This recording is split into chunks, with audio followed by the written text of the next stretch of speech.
All right, let's do this. So, how do I explain this very simply? The worst thing you can be in the whole vastness of existence is a person who hates yourself. And I know this feeling very well. And it's one of those things like you can't save someone from drowning unless you know how to swim. It's one of those kinds of things. So you got to look out for yourself first. And I'm not saying that people don't frustrate me. I'm not a perfect being. Nobody in existence right now is a perfect being. I'm not going to make that claim. I do get irritated with people at times. But the thing is, I don't have that kind of thing where you can just poke me and I'll just get really angry. And the reason, it blew my mind when I figured this out. Absolutely blew my mind. Here I was, an adolescent with hormones raging, and I was not much of a ladies' man. Let's just get this very straight. I basically was so shocked by people, I was almost like Silent Bob. I didn't even know what to say to them. I was just like, oh, why are people talking this way? It makes no sense to me. That's kind of my first introduction to the world when I started getting hormones. But the thing is, it doesn't matter that I wasn't much of a ladies' man. One thing that did bother me about people is that at that age, with those kinds of emotions, I literally thought that love was sex. And so basically, because I wasn't having those types of experiences, I felt hated by people. And not only did I feel hated by them, I felt hatred within my heart. And I didn't understand the full magnitude of what I was experiencing at that age. As I'm older now, I understand all of this stuff, but I did not understand any of it at that age.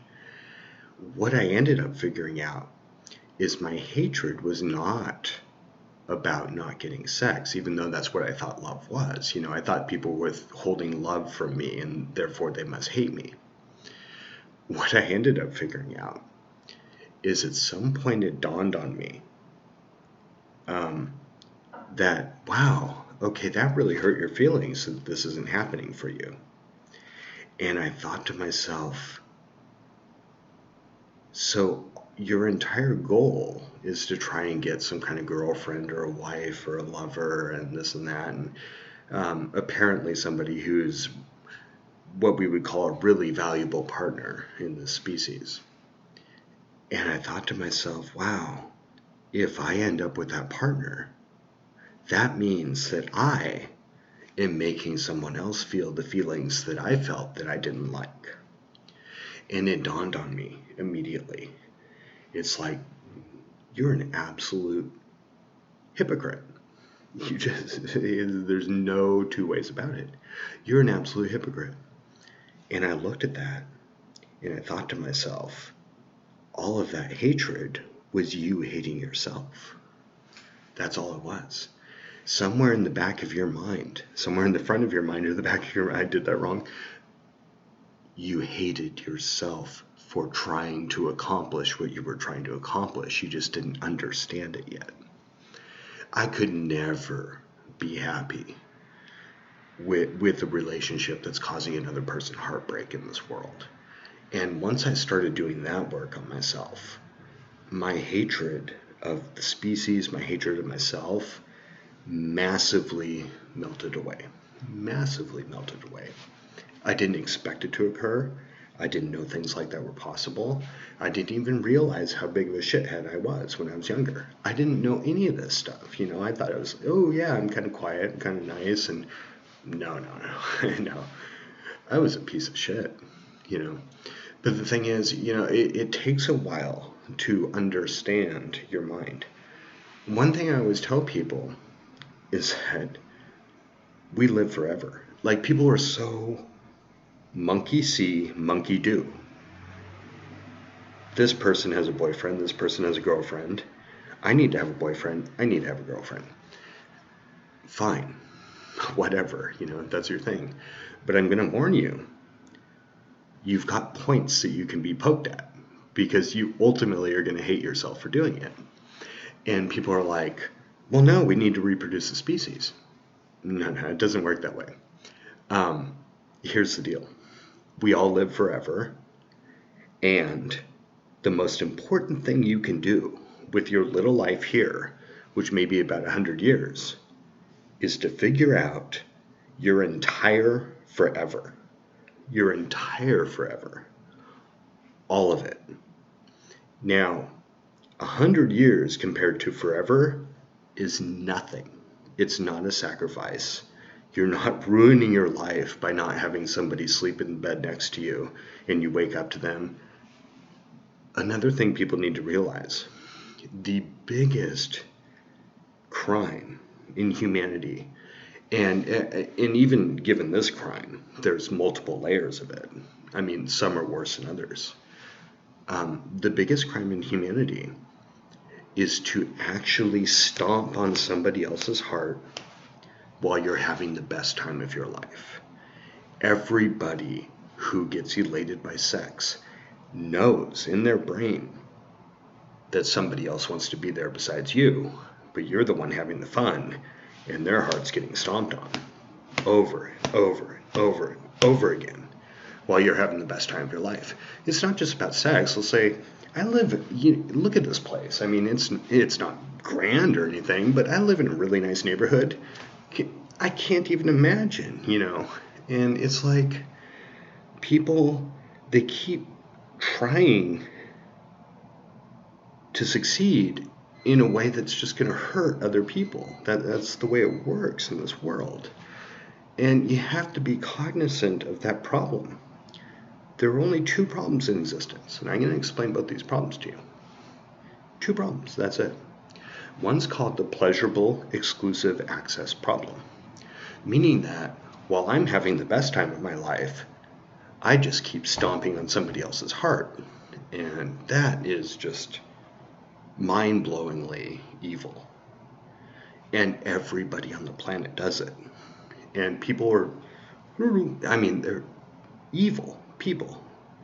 I mean, there's scales of it, like if somebody murders somebody and then their mother has to grieve over it, and they had a really good time murdering that person, they're stomping on that mother's heart, And this is the kind of stuff that people do on a day-to-day basis with each other.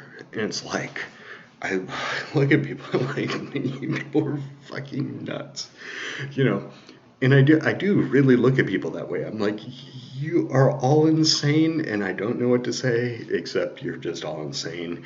I know you don't even want to hear it in one ear, out the other. I have to admit, it makes me laugh. The other problem is what's called the negative zero-sum problem. The negative zero-sum problem is very simple. For every winner, there is more than one loser. And depending on the magnitude of what you're competing for, the amount of losers can be one winner and 8 billion losers, or something like that. Not cool. Not cool at all.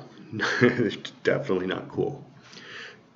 These are the two structural problems with existence. These problems are structural to existence itself.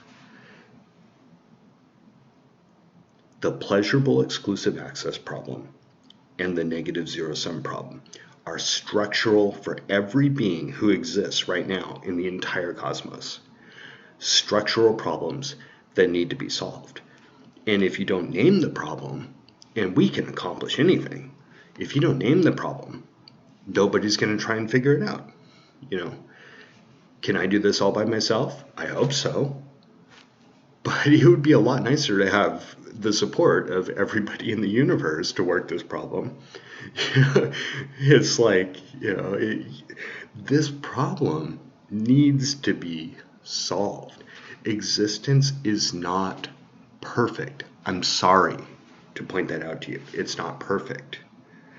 This problem needs to be solved. What gets so irritating to me about people not only do they not think it's a problem, and it is the only problem, they think that actually causing this problem is the right thing to do.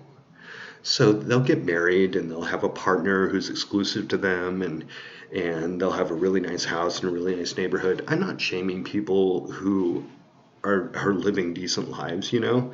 Nobody wants a horror show. Nobody wants a shit show, you know.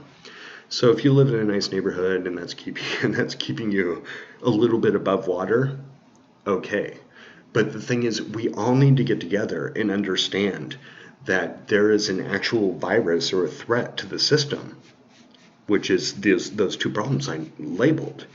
And as long as we exist and we don't solve those two problems, we're screwed. Doesn't matter who you are, doesn't matter how protected you are, doesn't matter how much you think about yourself or other people, none of that matters. We have a virus in the system and we need to get rid of it. And getting rid of that virus is priority number one. That's it.